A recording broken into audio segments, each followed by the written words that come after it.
Բարի երեկո հարգելի հեռուստադիտող, եթերում ապագան այսօր հաղորդաշարն է։ Դիվանագիտությունը դա պաշտոնական գործունեություն է, որը իրականացվում է պետության ղեկավարների կողմից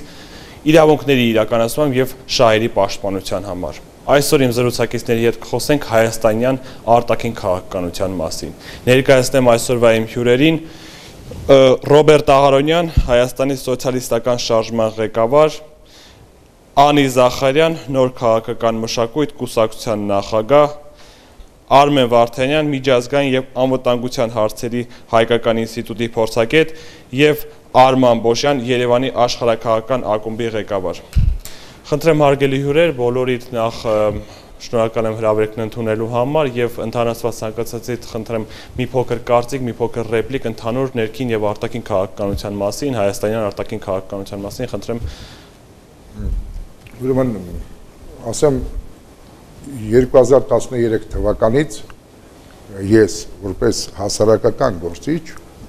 որը որ մասնակցում է հասարակական եւ քաղաքական կյանքում հանրապետության 91 թվականից սեպտեմբերի 3-ի որոշումը ստորագրումը Եվրասիական միության դա մեր արտաքին քաղաքական ամենամեծ ամենաճիշտ քայլն էր Հա եւ ինձ թվում է հենց այսօրվա թեման հենց դրա շուրջ է լինելու,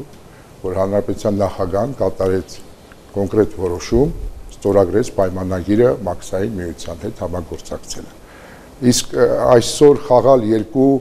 ոնց որ առաջարկում են որոշ քաղաքական գործիչներ երկու նոտայի վրա կամ երկու կողմի վրա եւ Եվրոպա եւ Ռուսաստան, ես դա գտնում եմ ոչ ընդունելի, ուղղվածությունը պետք է լինի մեկը, ես գտնում եմ ուղղվածությունը դա Ռուսաստանն է համագործակցություն ռազմական, տնտեսական բոլոր առումներով պետք է մենք ունենանք մի գործընկեր դա Ռուսաստանի Դաշնությունն է։ Լավ, խոսքը փոխացնենք ձեզ։ Շնորհակալություն, մինչև բուն թեմային անդրադառնալը ես կուզեմ մի շատ կարևոր հարցի մասին խոսել, որ 91 թվականի անկախացումից հետո, երբ որ Հայաստանի Հանրապետություն ազատ անկախ հանրապետություն դե յուրե կարգավիճակը ստացանք Հայաստանը,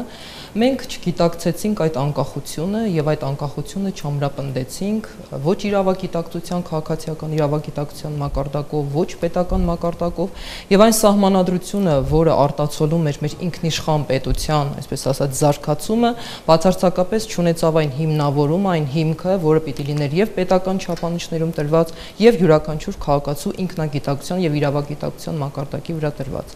Ահա երբ որ մենք այս տարիների ընթացքում այդ խնդիրը չենք լուծել, այսօր կանգնել ենք մի շատ վատ իրավիճակի առջև, որ Հայաստանի Հանրապետությունը տարբեր ինտեգրացիոն գործընթացների մեջ լինելով չի կարողանում ապահովել իր անկախությունը եւ ինքնիշխանությունը։ Եվ քանի որ այս տարիների ընթացքում մենք մեր ազգային ռեսուրսի առյուծի բաժինը մասնավոր սեփականաշնորհման ենթարկեցինք, որտեղ լուրջ դերակատարություն ունեն արդեն օտար պետությունների լուրջ բիզնես ուրեմն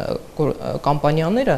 ապա այս իրավիճակում մենք շատ բարդ իրավիճակի առջև ենք, սակայն դա չի նշանակում, որ մենք պետք է հիասթափվենք։ Ինչ վերաբերում է արտաքին քաղաքականությունը, ես նորից եմ կրկնում, եթե մենք հավակնում ենք ինքնիշխան պետություն կոչվելու իրավունքին, ապա պետք է իրականացնենք համապարփակ քաղաքականություն։ Պետք է այդ համապարփակ քաղաքականությունը իրականացնել թե ռուսական կողմի հետ, թե ամերիկյան կողմի հետ, թե Եվրամիության հետ, թե ինչու ոչ Չինաստանի եւ Ճապոնիայի եւ այլ Իսրայել տարբեր մնացած մերձավոր արևելքի ինչ որ մի փոքր կծավալենք մյուս հարցի շրջանակներում, այսինքն համապարփակ քաղաքականություն, եթե մենք պետություն ենք։ Յուրաքանչյուր երկրի արտաքին քաղաքականությունը ուղղված է տվյալ երկրի անվտանգության ապահովմանը եւ տնտեսական բարեկեցության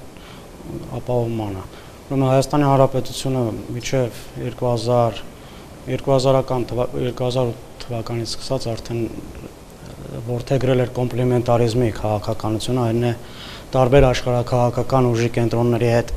նորմալ հարաբերությունների պահպանմանը, սակայն ինչպես գիտենք 2013 թվականի սեպտեմբերի 3-ից Հայաստանը դարձավ Եվրասիական միության անդամ Չնայած մինչ այդ բանակցություններ էր վարում Եվրոպայի հետ ասոցիացիան պայմանագրի ստորագրման ուղղությամբ։ Պետք է մի բան նշել հստակ, որ եթե ինչքան պետությունը թույլ եղավ, այնքան այդ պետությունը չի կարող ունենալ հզոր դիվանագիտ արտաքին քաղաքականություն եւ մանևրելու հնարավորություն։ Քանի դեռ պետությունը թույլ է, ապա նա չի կարող այդ խաղալ տարբեր այդ դաշտերում։ Լավ, խնդրեմ Արման, ձեր կարծիքը։ Նախ եւ առաջ Հայաստանը չի համապատասխանում ինքնիշխան պետություն ձևակերպմանը։ Այսինքն ինքնիշխան երկրները կարող են թույլ տալ վարել անկախ արտաքին եւ ներքին քաղաքականություն, Հայաստանը չունենալով ինքնիշխանության բազիսային սյուները, ֆինանսական համակարգնապարենային անվտանգությունն, արժե համակարգային անվտանգությունն, ներքին անվտանգությունը եւ այլն չի կարող իրան հետեւաբար թույլ տալ վարել արտաքին կամ ներքին քաղաքականությունը որպես անկախ երկիր։ Խոսքը մասնավորապես գնում է նրա մասին, որ 1991-ին Հայաստանի բոլոր ստրատեգիկ ոլորտները, ներառյալ կապը, էներգիան, ընդերքը մասնավորացվեց միջազգային խոշոր կապիտալի կողմից, որը չունի ոչ ազգ, ոչ պետություն, ունի միայն շահ հասկացողություն։ Եվ սա շատ վառ օրինակն է, այս վերջի դեպքերը, որ մենք այդ պահը չգիտակցեցինք, երբ անցնում էինք սոցիալիզմից կապիտալիզմի, mēs չգիտակցեցինք, որ ստրատեգիկ ոլորտները մասնավոր ձեռքերին տալ չի կարելի։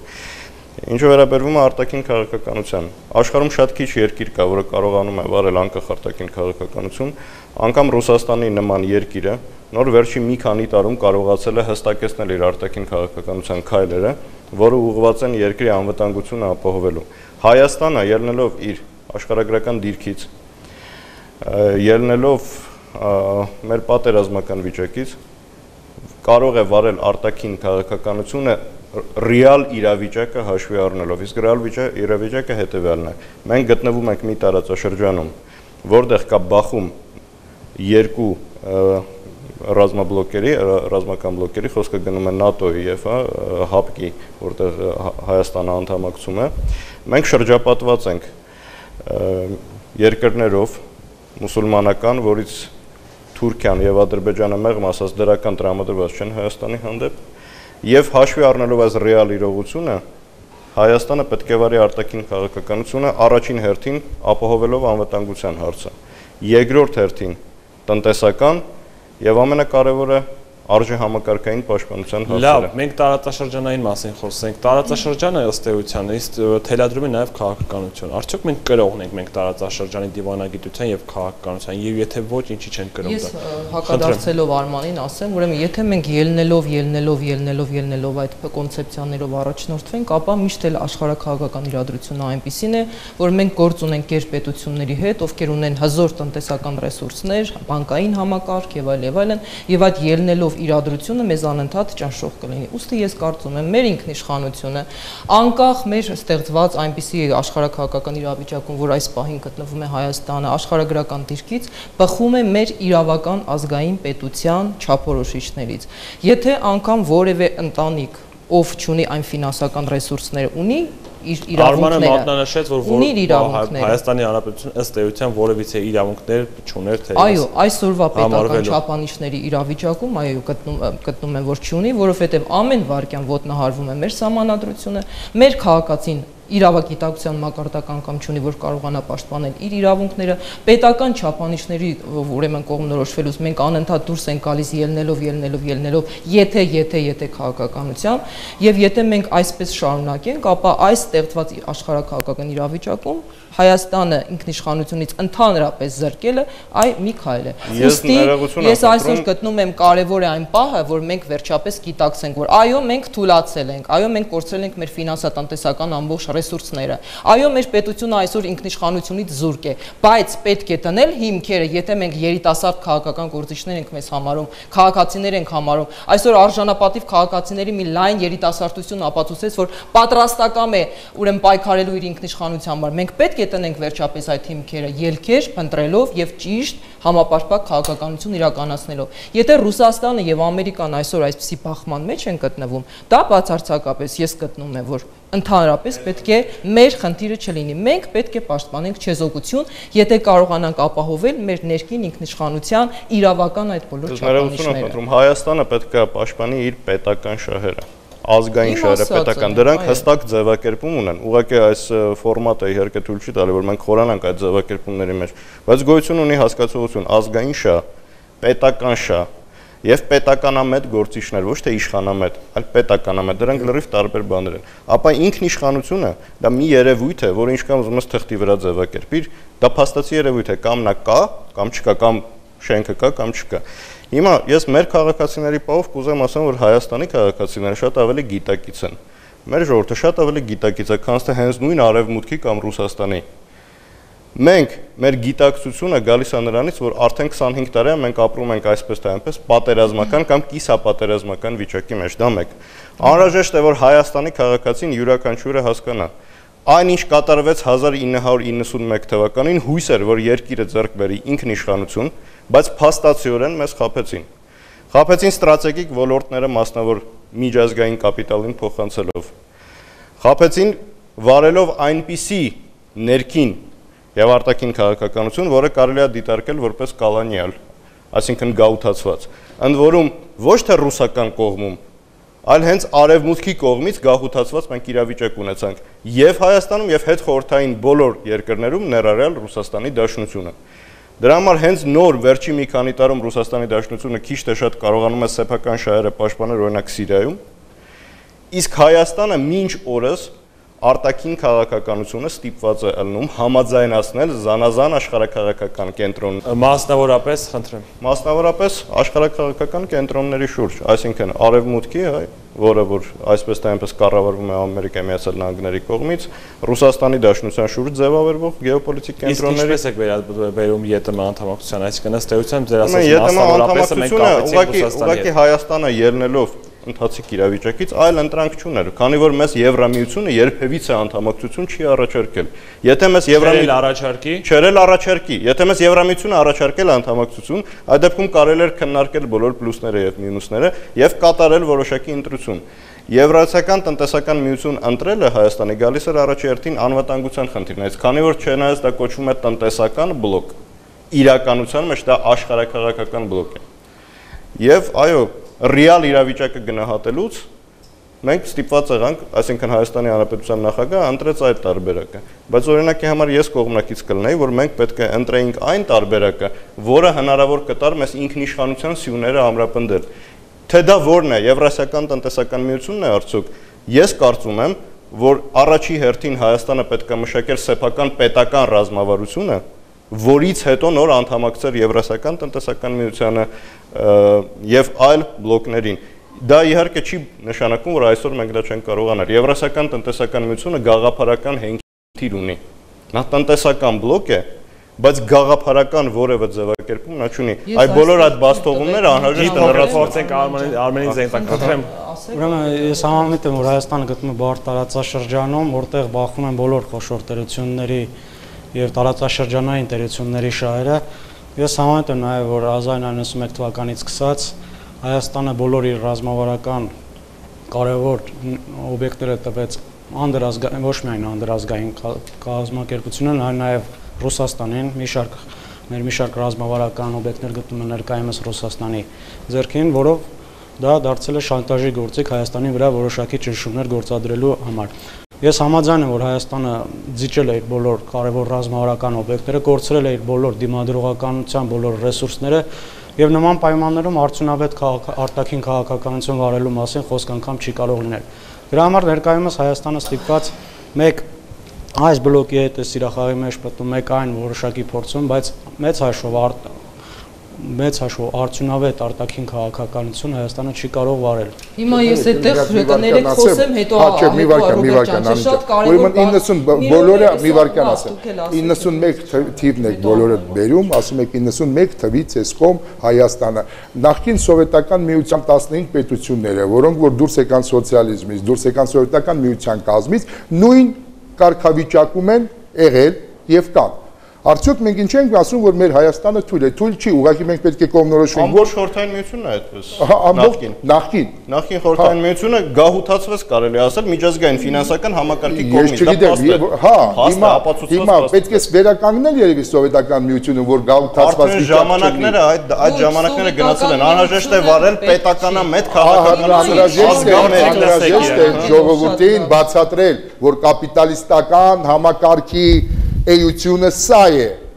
է կապիտալիստական համակարգը։ Չեն կարող, չի կարող պետությունը սոցիալիզմից գնա դեպի կապիտալիզմ։ Պետք է մեր ժողովրդին մենք պետք է գիտակցենք մեր ժողովրդին, որ մեզ պետք է տնտեսությունը զարգանա սոցիալիզմի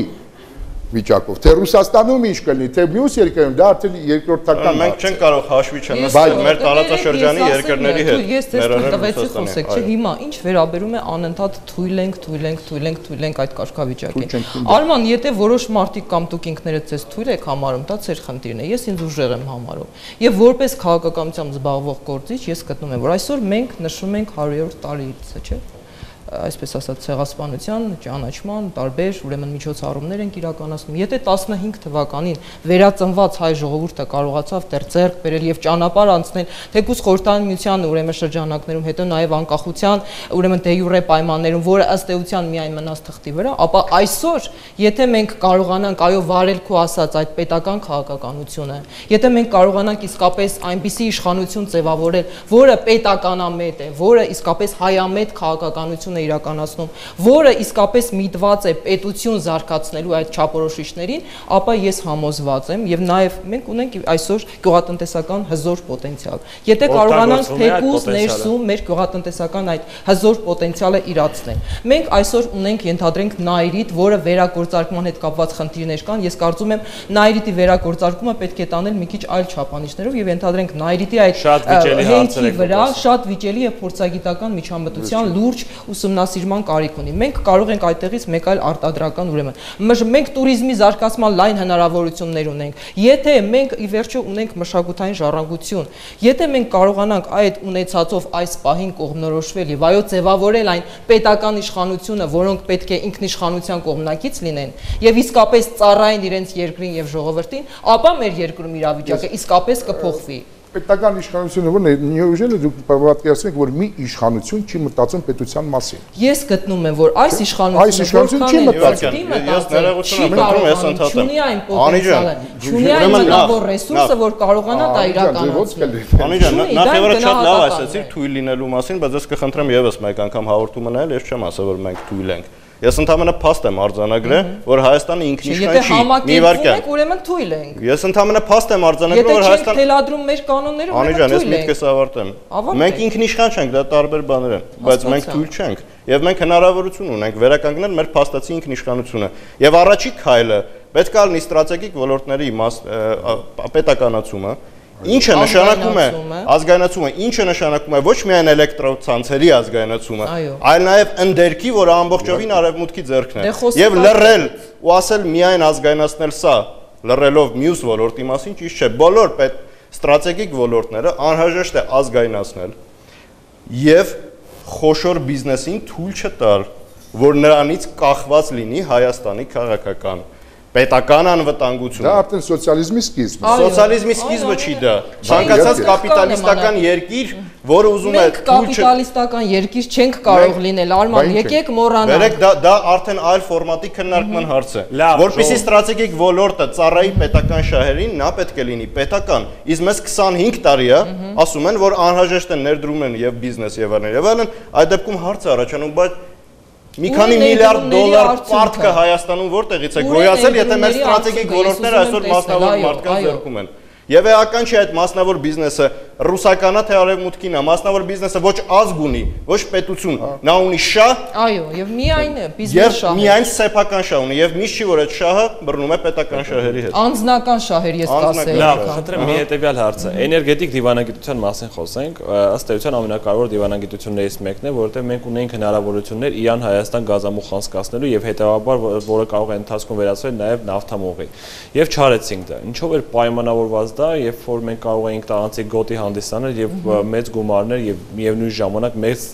ստրատեգիկ երկիր հանդիսանալ։ Ինչով էր պայմանավորված գործընթացներից դուրս մնալ, կներեք, գործընթացներից դուրս մնալը այն պարագայում, երբ որ Ադրբեջանը արդեն իսկ Իրանի հետ ունի պայմանագիր արտահանման համար եւ գազամուղը անցնում է Ադրբեջանի սահմանով։ Խնդրեմ։ Այսինքն տեսեք, մենք ունենք Կովկասյան տարածաշրջան, չէ՞, եւ այսօր Կովկասյան տարածաշրջանում թե Վրաստանը, թե Ադրբեջանը կարողանում են իրականացնել այնպիսի տնտեսական ռազմական քաղաքականություն, որ բավականին, այսպես ասած, նպաստավոր պայմաններում են գտնվում թե Ռուսաստանի հետ հարաբերությունների հետ, թե Եվրամիության հետ հարաբերությունների հետ, անկախ այն անջրպետներից, որ բարոյական գոյություն ունեն Ադրբեջանի եւ Եվրամիության հետ։ Ադրբեջանը ունի հզոր դաշնակից համձինս Թուրքիայի։ Այսինքն, եթե մեր տարածաշրջանը Եվրամիության եւ Ռուսաստանի համար դա ընդամենը իր տնտեսական, քաղաքական շահերը զարգացնելու մի, այսպես ասած, հարթակ եւ պոտենցիալ։ Այն ամենը, ինչ մենք չենք անում, պետք չի մեղադրել, որ այ ինչու Եվրոպան, ենթադրենք Իրանը կամ համագործակցությունը Ադրբեջանը չենք անում, նորից եմ կրկնում, որովհետեւ չունենք այն պետականամետ իշխանությունը, չունենք այն մտավոր ռեսուրսը կրող, իսկապես պետական չափանիշները ազգային մտածողությամբ ուրեմն առաջնորդվող գործիչները պետական համակարգում, ովքեր գիտակցեն այս կարևոր պահը, որ այսօր այո ստեղծվել է մի այնպիսի իրավիճակ, որ արևմուտք Ռուսաստան այս հակամարտության արդյունքում կարելի է շատ տնտեսական եւ քաղաքական դիվիդենդներ ձեռք բերել Հայաստանի համար։ Այդ եւ քաղաքականությունը, որ իրականացվում է, միայն ազգային ժողովում ինչ որ դատարկ ելույթներով չպետք է լինի։ Դա պետք է լինի մատերիայով, դա պետք է լինի ֆինանսապես, դա պետք է լինի հստակ քաղաքական համաձայնագրերով։ Այդ համաձայնագրերը այսօր չեն բացակայում եւ այսօր ամենակարևորը այս պետությունը ունի լեգիտիմություն եւ չի վայելում իր քաղաքացիների մեծամասնության, այսպես ասած, աջակցությունը։ Իսկ եթե երկրում կան ներքին խժդժություններ, եթե երկրում ամեն վարքյան ինչ-որ հանրահավաքներ են, սոցիալական, քաղաքական պառակտումներ են, ինչ երկրի զարգացման մասին կարող է խոսք լինել։ Եվ այսօր ցավոք նաև ընդդիմադիր ոլորտում պետք է ասեմ, որ առայժմ չենք հասել այն գիտակցության, որ հասկանանք, որ եթե անգամ մենք ինչ-որ դաշինքներ չենք կազմում ընդդիմադիր ուրեմն հարթակում, ապա համագործակցել եւ սերտ համագործակցել հանուն մեր պետության պարտավոր ենք, այլապես բոլոր այդ ընդդիմադիրները կրում են այն պատասխանատվությունը, որ այսօր ստեղծվել է Հայաստանի Հանրապետության քաղաքական տնտեսական իրավիճակի առջև։ Ես ավելացնեմ, էլի Անի ջան, ձեր ասածով կլինի sense մոտավորապես երկու հարևան իրար հետ կռվում են, մենք երրորդ հարևանը պետք է այդ պահին օգտվենք եւ ամեն մեկից մի բան քաշենք դեպի մեզ։ Չէ, մենք պետք է կոնկրետ ուղղվածություն ունենանք։ Կարգավորեք ձեր հարաբերությունները։ Մենք պետք է կոնկրետ ուղղվածություն ունենանք, դա Ռուսաստանը թե Եվրոպան է, թե Ամերիկան է։ Եվ ամենակարևորը, որ մենք Հայաստանում ընդդիմություն չունենք։ Չկա Հայաստանում ընդդիմություն։ Այդ պուճուր հավաքված, ասենք, նախախորհրդարան, չգիտեմ, այս պայքարի են, դա ընդդիմություն չի։ Չի կարող կապիտալիստական երկրում լինել կապիտալիստական ընդդիմություն։ Չի կարող հանրապետական կուսակցության դեմ լինել օրինաց երկրի կուսակցություն ընդդիմություն։ Երկուսն էլ կապիտալիզմ են կառուցում։ Նույնը չի կարող լինի Բարգավաճ Հայաստան ընդդիմություն։ Մենք միակ ցույց տանք իշխանության քաղաքական դաշտում միակ ցույց տանք մի հատ սոցիալիստական ուժ կա թե չէ։ Դաշնակցությունն է, դաշնակցությունն է դա սոցիալիստական ուժ, որը Հայաստանի սոցիալիստական շարժումը։ Խնդրեմ Արմեն ձեզ զայն տան։ Ես նույնպես նորից էլի կգամ իմ նախկին մտքին։ Հայաստանը չի կարող վարել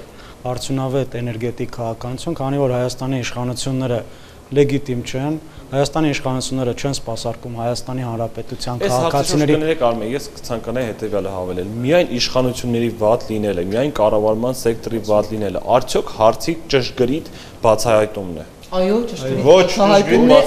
չի, ես կհակաճառեմ ձեր երկուսին։ Ասեմ ինչու, որովհետև այսօր եթե Եվրոպային, թե Ռուսաստանին ծերընտու է այս ոչ լեգիտիմ իշխանությունը, որի միջոցով նրանք կարողանում են զարգացնել իրենց ֆինանսատնտեսական շահերը։ Եթե մենք կարողանանք մեր երկրում ներքին իրավիճակ փոխենք եւ իսկապես լուրջ դիվանագիտական հարաբերություններ զարգացնենք, թե Ռուսաստանի հետ, թե Եվրոպայի, թե Ամերիկայի հետ, իրավիճակը կարող է փոխվել։ Սակայն այսօր թե Ռուսաստանը թե Եվրամիությունը լեգիտիմացնում է այս ոչ լեգիտիմ իշխանությունը։ Ուրեմն մի վարքան, սկսենք բոլորի կողմից սիրված եւ հարգված արևմուտքից, քանի Հայաստանը այս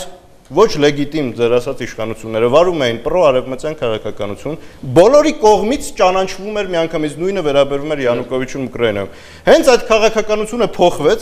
միանգամից իշխանությունները դառան ոչ լեգիտիմ։ Այստեղ անցնում ենք խնդիրը, իշխանությունի անձի մեջ չի։ Խնդիրը համակարգի մեջ է։ Հայաստանում կիրառվում է արտաքին կառավարման համակարգ, որը կոչվում է կոռուպցիոն արտաքին կառավարման համակարգ։ Որն է դա։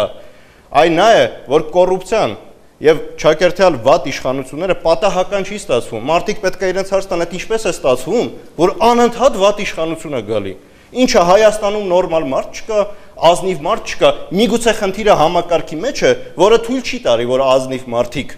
մտնեն եւ կառավարեն երկիրը։ Միգուցե խնդիրը համակարգը կոչվում է կոռուպցիոն արտաքին կառավարման։ Որն է դա։ Երբ Հայաստանից թալանվում են գումարները, թե պաշտոնյաների, թե տարբեր, չգիտեմ, մասնավոր սեկտորի կողմից, նրանք արտահանվում են ոչ թե Ռուսաստան, նրանք արտահանվում են արևմտյան բանկեր, եւ այդ մարդը դառնում է այդ բանկի տիրոջ սեփականատերը։ Եվ մի օր, ինչպես եղավ Յանուկովիչի օրոք, այդ բանկերից կզանգեն եւ կասեն. Հարգելիս, պետք է վարես այսպիսի քաղաքականություն, որտեղ քո գումարները իմ բանկում է, իմ համակարգում է։ Եվ այսպիսով Հայաստանը ենթարկվում է անուղղակիորեն արտաքին կառավարման, որը կոչվում է կոռուպցիոն կառավարում։ Այս սրա մասին մարդկանց պետք է իրազեկել։ Կոռուպցիան համակարգ է, պատահական չի գալի։ Ինչու Հայաստանում կարելի է այս ներողություն եմ խնդրում, մեկ հատ կարտոֆիլ գողանալու համար 2 տարի նստել, բայց միլիոնավոր դրամներ գողանալու համար չնստել։ Որտեվ համակարգը ուղղված է լրիվ այլ բաների դեմ։ Այսինքն միջև մենք չբարձրացնենք այն հարցը, որ պետքա կոռուպցիոն համակարգը վերացվի, ոչ թե կոռուպցիայի դեմ պայքարել, կոռուպցիայի դեմ պայքարել դա մանիպուլյացիա է, կարելի է 3000 տարի պայքարել կոռուպցիայի դեմ։ Կոռուպցիան պետք է վերացնել, իսկ վերացնել կարելի է շատ հստակ ու շատ արագ։ Եվ ինչ մեխանիզմ ես դու առաջարկում վերացնելու։ Կոռուպցիայի վերացնելու մեխանիզմները շատ հայտնի են։ Դրանք վերաբերում են առաջին հերթին սեփական պետական անվտանգության ծառայությունները ձևափոխել այնպես, որ նրանք աշխատեն ավելի խիստ մասնագիտացած, օրենքները 10 անգամ խստացնել, այսինքն կիրառել բարձրագույն հնարավոր պատիժը, ցանկացած գողացողի դեմ, որը պետությանը վնաս է տալի։ Նման համակարգ օրինակի համար գործում է Չինաստանում շատ էֆեկտիվ։ Շատ էֆեկտիվ։ Եվ առաջին հերթին վերահսկել արտաքին եւ ներքին ֆինանսական հոսքերը։ Այսօր Հայաստանում չկա որևէ ինֆորմացիոն անվտանգության օրենք եւ չկա որևէ ֆինանսական անվտանգության օրենք։ Դրսից գալիս են գրանտի տեսքերով հոսքեր, որոնք հետապնդում են լրիվ այլ հակապետական նպատակներ եւ որևէ օրենք չկա, որը թույլ տա մեր ազգային անվտանգության ծառայությունը դրանով զբաղվի։ Առավել եւս նման օրենք անգամ չենք էլ կարողանում մենք մտցնել ազգային ժողով, չնայած բարձրացնում ենք այդ հարցը բազմիցս, շնորհակալություն։ Եվ երբ որ էներգետիկայի նախարարին վերջերս Նայիրիթի հետ կապված բաժնետոմսերի վաճառքի եւ այլ քաղաքականության հետ կապված ես ուրեմն դրություն էի ուղղել եւ պատասխան էի ընկալում, շատ հարցերի շուրջ ինձ պատասխան եկավ, որ դա պետական գաղտնիք է։ Այսինքն տնտեսության այդ հզոր ոլորտի վերահսկողության նկատմամբ, բացի, չգիտեմ, պետական գաղտնիք չափորոշուչից, այլ վերահսկողություն մենք չենք կարող իրականացնել։ Եւ այդ ամենից հետո, երբ որ նման ցինիկ պատասխան եմ ստանում իմ նման քաղաքական գործիչը, ես պիտի այլ մոտեցում ցուցաբերեմ այս իշխանությանը եւ կառավարությանը։ Օրենսդիր մարմին չեք դրանով պայմանավորվում։ Օրենսդիր մարմին ինչ կապ ունի։ Օրենսդիր մարմինին նույնպես նույն պատասխանն են տալիս։ Ազգային ժողովի բոլոր падգամավորներին նույն պատասխանն են տալիս։ Լավ, Արմեն, խնդրեմ։ Ես ուզում եմ հիշեցնել, որ Իրանի իշխանությունները բազմիցս առաջարկել են Հայաստանին անցկացնել Հայաստանի տարածքով Հայաստանը դարձնել տրանզիտ երկիր իրանական գազը Եվրոպա արտանելու համար։ Սակայն Հայաստանի իշխանությունները մերժել են բնականաբար։ Մերժել են վերջի պահին։ Այո, մերժել են վերջի պահին, չնայած տարբեր հաշվարկներով Հայաստանը որպես տարանցիկ երկիր կարող է մոտ մինչև $300 միլիոն օգուտ ունենալ։ Սա նույնպես գալիս է նրանից, որ Հայաստանի իշխանությունները լեգիտիմ չեն, մշտապես իրենց իշխանությունը պահելու համար դիմում են այլ ուժի կենտրոններին, որի դիմաց դրանք պետք է որոշակի ծառայություններ մատուցեն, որը դա արվում է Հայաստանի Հանրապետության ազգային եւ պետական շահերի հաշվին։ Այսինքն նույնիսկ Իրան արևմուտք հարաբերությունների ամենաթեժ պահերին 2000-ական, 2004, 2005 թվականներին, երբ Իրանում նախագահ Ահմադինեժադն էր եւ հարաբերությունները ծայրահեղ սրվել էին արևմուտքի հետ, արևմուտքը նույնիսկ այդ թեժ պահին աչք փակեց Իրան-Հայաստան գազամուղի կառուցման վրա, դուք գիտեք այն ժամանակ, քանի որ ծավալները փոքր էր, բայց Հայաստանի իշխանությունները նույնիսկ այդ գազամուղը տվեցին ռուսական Գազպրոմին, որով փաստորեն Հայաստանը զրկվել է իր էներգետիկ աղբյուրները դիվերսիֆիկացնելու։ Եվ այսօր այս իշխանությունը կներես Արման ջան, մի բան էլ ասեմ, դարձել է երաշխիքը ռուսական, եվրոպական տարբեր բիզնես կամպանիաների համար եւ իրենք հասկանում են, որ բավական է այս իշխանությունը այլևս չլինի եւ իրենց բիզնես շահերը կարող են հոդս ցնդել։ Դրա համար այս իրավիճակում այս իշխանությունը գիտի, որ աջակցություն չունի սեփական ժողովրդից, սեփական ընդդիմությունից, իրական ընդդիմության մասին եմ իհարկե խոսում, եւ աջակցությունը ինչ? Իրական ընդդիմություն գոյություն ունի։ Իրական ընդդիմություն գոյություն ունի, բայց դա առայժմ չի այնքան ամրացել, չի այնքան ձևավորվել, որ կարողանա քաղաքական օրակարգ թելադրել այս պահին։ Ինչ? 2008 թվականին ամրացել էր։ 2008 թվականին ոչ, ինչի մասին է խոսքը։ Եթե Լևոն Տեր-Պետրոսյանն է այդ ամեն շարժման ղեկավարը, ով որ հիմք է դրել այս մեր տնտեսական փլուզման եւ այս իրավիճակի, դա երբեք չէր կարող լինել այն ընդդիմությունը, որը պետք է Հայաստանի Հանրապետության ազգային շահը հետ։ Ուրեմն անընդհատ որ կրկնվում է իշխանությունը լեգիտիմ չի։ Հայաստանում կառավարման համակարգը լեգիտիմ չի, որտեղ 91 թվականից հետո ոչ մի հանրակրվե չի եղել, որ մենք ընտրում ենք այս կառավարման համակարգը։ Եւ դրանից բխող կառավարման համակարգը եթե լեգիտիմ չի, այսինքն մասնավոր է, դրանից բխող ցանկացած իշխանություն ուզում է ընտրվի, ուզում է չընտրվի։ Նա արտասին փաստացիորեն սպասարկում է այդ ոչ լեգիտիմ կառավարման համակարգը։ Դուք կողմ եք սահմանադրական բարեփոխումների։ Եթե նա իշխանություն է, որոնք որ հիմա են փորձում անել, ոչ իհարկե, ես կողմ եմ այլ սահմանադրական բարեփոխումների, որով ազգայնացվի Հայաստանի կենտրոնական բանկը, որտեղ բարոյական ազգային անվտանգության տարերը գրվեն սահմանադրության մեջ, որտեղ պետական շահերը, իդեմս, մասնավորապես հայ առաքելական եկեղեցու դերը շատ ավելի հստակ լինի ձևակերպված։ Այդ դա կլինի ինքնիշխան երկրի սահմանադրություն եւ այն սահմանադրությանը ես կողմ, որը թույլ չի տալի, որ միջազգային նորմերը գերիշխեն Հայաստանի օրենքների վրա։ Իսկ Հայաստանի այսօրվա սահմանադրությունը ասում է, որ եթե Հայաստանը ունի կնքած միջազգային պայմանագրեր, ապա դրա միջին նորմերը գերիշխում են Հայաստանի օրենքների վրա։ Սահմանադրություն Իսկ օրինակի համար Ամերիկայի Միացյալ Նահանգներում այդպես չի, Չինաստանում այդպես չի, ինքնիշխան երկրներում սահմանադրական ընդհանրապես այդպես չի, իսկ Ռուսաստանում այդպես է։ Ռուսաստանում այդպես է, որտեղ Ռուսաստանը կորցրել է իր ինքնիշխանությունը եւ նոր ինչ որ ճանապարհին վերականգնում է եւ մեզ պետք չի մենք մեզ խափենք, ասենք Ռուսաստանը գերտիրություն է։ Նասկ իր կենտրոնական բանկը իրան ենթարկել չի կարող։ Կան պաշտոնական անձերի հայտարարություններ, մասնավորապես Գլազևի, հա, Ռուսաստանի նախագահի խորհրդականն է, որը ասաց, որ կենտրոնական բանկը զբաղվում է վնաս տալով պետության իրանց։ Այսինքն մի հսկայական երկրի կառավարությունը չի կարողանում վերահսկի կենտրոնական բանկը, ահա թե ինչ է կատարվել այս 25 տարվա ընթացքում եւ միչե քանի դա մենք չենք գիտակցում, որևէ փոփոխություն չի կարող լինի, անհրաժեշտ է ճիշտ պարզել, թե որն է, ինչով ենք մենք հիվանդ, որն է դիագնոզը, որից հետո նոր շարժվել առաջ։ Ես էլ եմ ուզում դեմ արտահայտվել ուրեմն սահմանադրական բարեփոխումներին, որովհետև այնտեղ կան մարդու իրավունքները։ Ինչու՞մն է խնդիրը, հետեւյալը, եւ մենք անդամակցում ենք ԵՏՄ-ին, տեսեք, բայց խնդիրն այնտեղ ակումբը նախագահական ակումբ է։ Եթե մենք չունենանք հաստատագրված լիազորություններով նախագահ, հետեւաբար չենք ունենա այդ ակումբում մեր դիրքորոշումը։ Երբ որ նախագահան ուղղակի դեսպան է նշանակում կամ ինչ-որ արտաքին քաղաքականություն է վարում, բայց չունի պետության լիարժեք ղեկավարումը, ԵՏՄ անդամակցություն ունենալու նրան նախագահ, դա ըստ էության բարեփոխումները տանում է չլինելու։ Եվ ընդհանրապես, գիտեք, ինչ մեր ազգային հին չափորոշիչներով առաջնորդվելով անգամ ես հայուհի եմ եւ ես գտնում եմ, որ մեր արժե համակարգերը ամենաճիշտն են եւ ամենակայունը, ես գտնում եմ, որ յուրաքանչյուր երկրին հարկավոր է ղեկավար։ Կլինի նախագահ անունը կտնենք, կլինի վարչապետ կլինենք, ի վերջո դա բարոյա հոգեբանական, բարոյական արժեք է նախագահի ինստիտուտը, դա միայն իրավական ինստիտուտ չի, դա բարոյական, արժեքային մի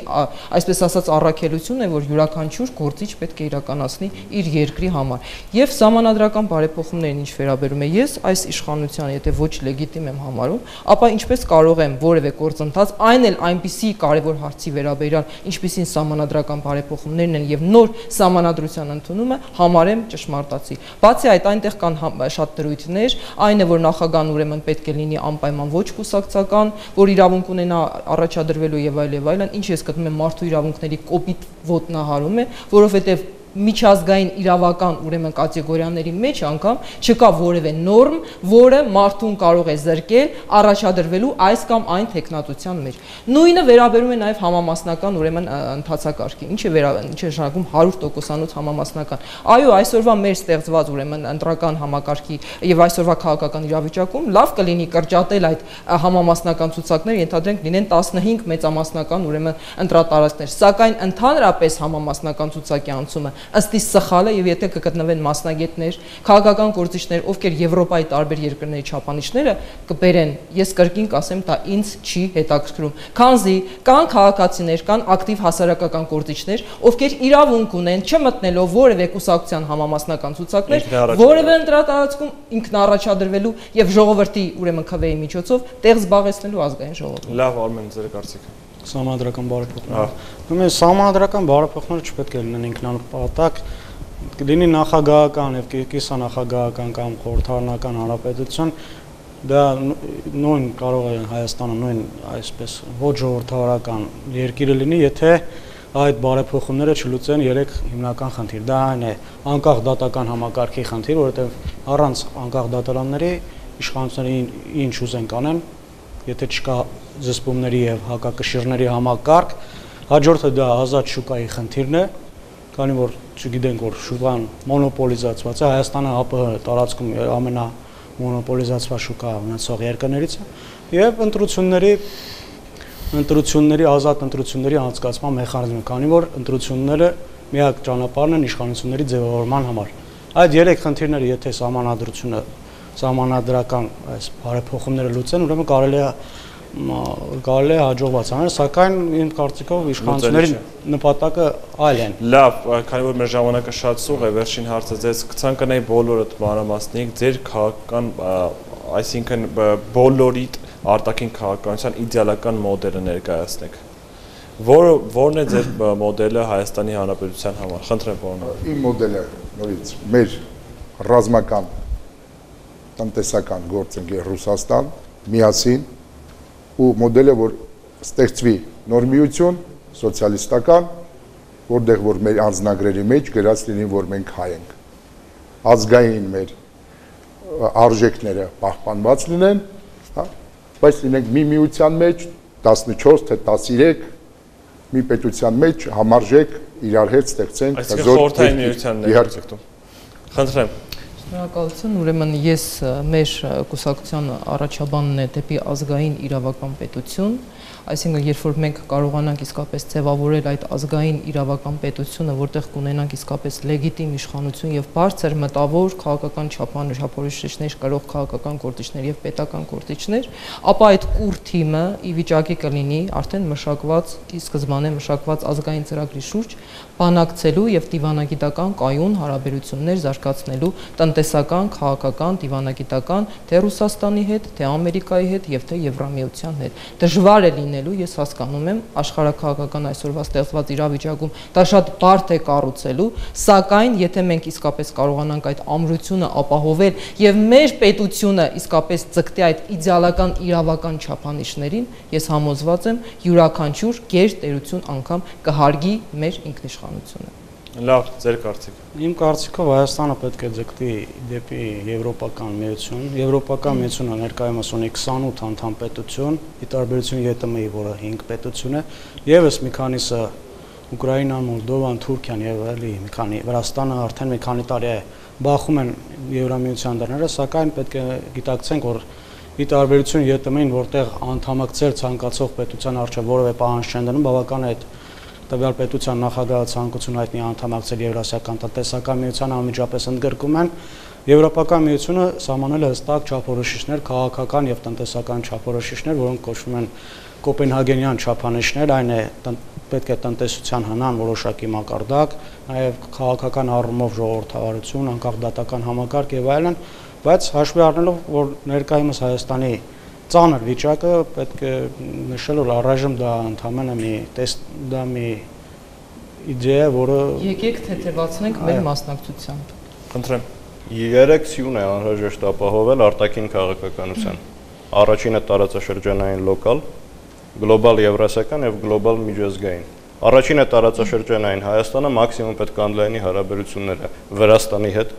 ամրապնդի տնտեսական եւ բոլոր տեսակի այլ նաեւ ռազմական կապերը, մաքսիմում պետք է ընդլայնի հարաբերությունները Իրանի հետ,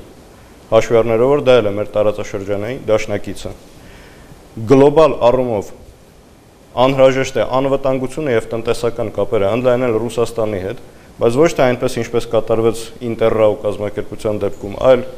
հնարավորություն տալով պաշտպանել մեր պետական շահերը եւ երրորդը բանակցություններ վարել արևմուտքի հետ այնքան, քանի դա չի հակասում մեր արժեհամակարգային դրսևորումներին։ Այսինքն, քանի արևմուտքը չի հակասում մեր արժեհամակարգին եւ մեր տնտեսական շահերին, արևմուտքի հետ կարելի է եւ անհրաժեշտ է համագործակցել։ Հակառակ դեպքերում մենք ուղղակի կվերանանք այս տարածաշրջանից։ Ես ուղղակի հիշեցնեմ, որ կան բազմաթիվ երկրներ, որոնց անհրաժեշտ է պարզապես այստեղ դատարկ տարածք եւ ամեն ինչ դրա համար արվում է։ Ամեն ինչ դրա համար արվում է եւ դա կանգնացնել հնարավոր է միայն եթե այսօր մենք ունենանք գիտակից հասարակություն, ոչ թե քաղաքացիական։ Շնորհակալություն։ Լավ, շնորհակալ եմ հարգելի հյուրեր հրավերն ընդունելու համար, նշեմ, որ դիվանագիտությունը փափուկ ուժի լավագույն դրսևորումն է եւ թող բոլոր խնդիրները լուծելի լինեն երկխոսության տարբերակով։ Եթերում ապագան այսօր հաղորդաշարն է, կհանդիպենք հաջորդ շաբաթ։